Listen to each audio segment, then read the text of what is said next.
आज हम लोग पढ़ेंगे रेसिडेंशियल स्टेटस ऑफ इंडिविजुअल। ये बना है एक चार्ट, इसे आप प्लीज़ नोट डाउन करिए अपनी कॉपी में, फिर मैं आपको एक्सप्लेन करती हूँ। इसे दो कैटेगरी में डिवाइड किया गया है, resident and non resident.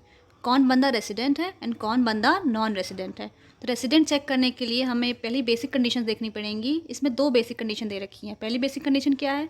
Stay in India for 182 days or मोर, मतलब पिछले प्रीवियस ईयर में हम लोग इंडिया में 182 दिन या उससे ज़्यादा रुके हों।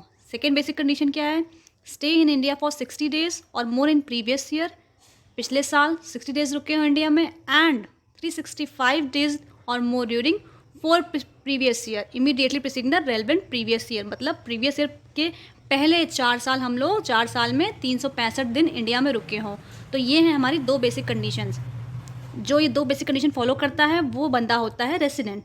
And who is non resident if none of the basic conditions are satisfied. ये दोनों बेसिक कंडीशन जो फॉलो नहीं करता है वो होता है नॉन रेसिडेंट। गाइज, अब बेसिक कंडीशन के लिए भी कुछ एक्सेप्शंस दे रखे हैं, तो पहले आप इन्हें ध्यान से पढ़िए। पहला पॉइंट क्या लिखा है? Citizen of India living India for employment purpose, मतलब इंडिया का सिटीजन जो है एम्प्लॉयमेंट पर्पस के लिए इंडिया से बाहर जा रहा है। सेकेंड पॉइंट क्या है?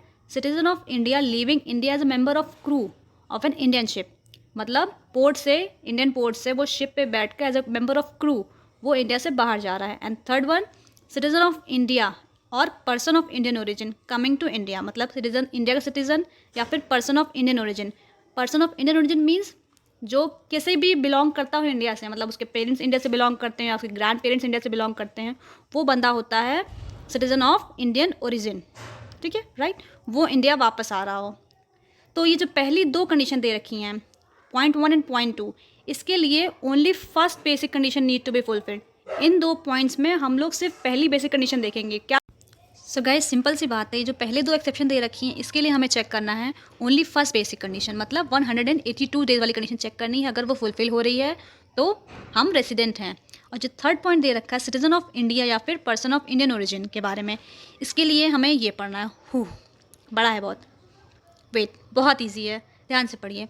If first basic condition fulfil तो रेसिडेंट है। ठीक है, ऑब्वियसली बात है, अगर पहली बेसिक कंडीशन फुलफिल कर रहे हैं हम लोग तो हम लोग रेसिडेंट हैं। इफ़ नॉट, अगर फुलफिल नहीं हो रही है तो इनकी टैक्सेबल इनकम चेक करेंगे हम लोग, जो कि इंडियन इनकम हो, मतलब अदर देन फॉरेन इनकम है, मतलब कि वो इंडियन इनकम होगी। अप टू 15 लाख इनकी Indian income up to 15 lakh है तो ये लोग NRI हैं, मीन्स नॉन रेसिडेंट है। इफ़ मोर देन 15 लाख है, इनकी इंडियन इनकम 15 लाख से ज़्यादा है, then check second basic condition. अब चलते हैं, सेकेंड बेसिक कंडीशन क्या थी हमारी, ये रही। Stay in India for 60 days or more and previous year and 365 days or more during 4 previous year immediately preceding the relevant previous year. मतलब कि इंडिया में 60 डेज रहे हो पिछले साल, और पिछले से पिछले साल हम लोग 4 सालों में 65 डेज रुके हों। ठीक है, तो यहाँ पे क्या कह रहा है? If more than 15 lakh then check second basic condition, but substitute 60 days with 120 days.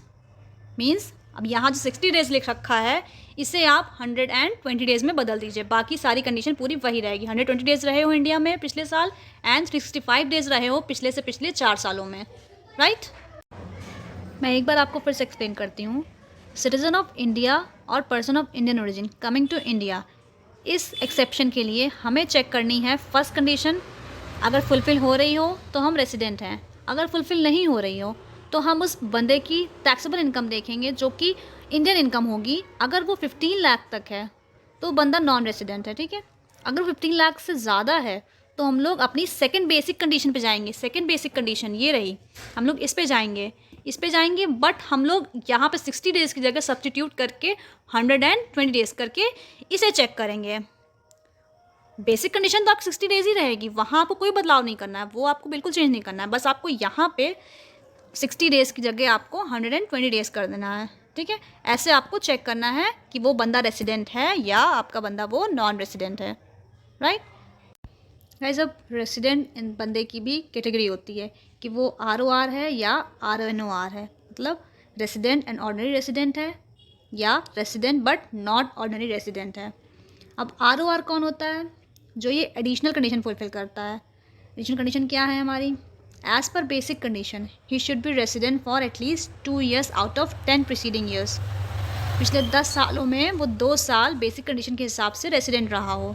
ठीक है, सेकेंड पॉइंट क्या है? Stay in India for 730 days और मोर ड्यूरिंग 7 प्रीसीडिंग ईयर्स, मतलब पिछले 7 सालों में वो 730 दिन इंडिया में रुका हो। ये 2 एडिशनल कंडीशन है, आपको लर्न करनी पड़ेंगी। अगर 2 कंडीशन फुलफिल कर रहा है जो ये बंदा, ये 2 एडिशनल कंडीशन फुलफिल कर रहा है जो बंदा, वो है ROR। And who is RNOR? If both the additional condition are not fulfil, जो ये दोनों कंडीशन फुलफिल नहीं कर रहा है वो हमारा बंदा हो जाएगा RNOR। ठीक है फ्रेंड्स, मैं एक चीज़ और बताना चाहती हूँ आपको। While calculating number of days, मतलब कौन कितने दिन रुका है, ये नंबर ऑफ डेज कैलकुलेट करने के लिए day of entry and day of his departure will be counted, मतलब वो कब आया या कब गया वो डे भी हम लोग काउंट करेंगे, ये चेक करने के लिए कि वो रेसिडेंट है या नॉन रेसिडेंट है, या ऑर्डिनरी रेसिडेंट है या फिर नॉन ऑर्डिनरी रेसिडेंट है।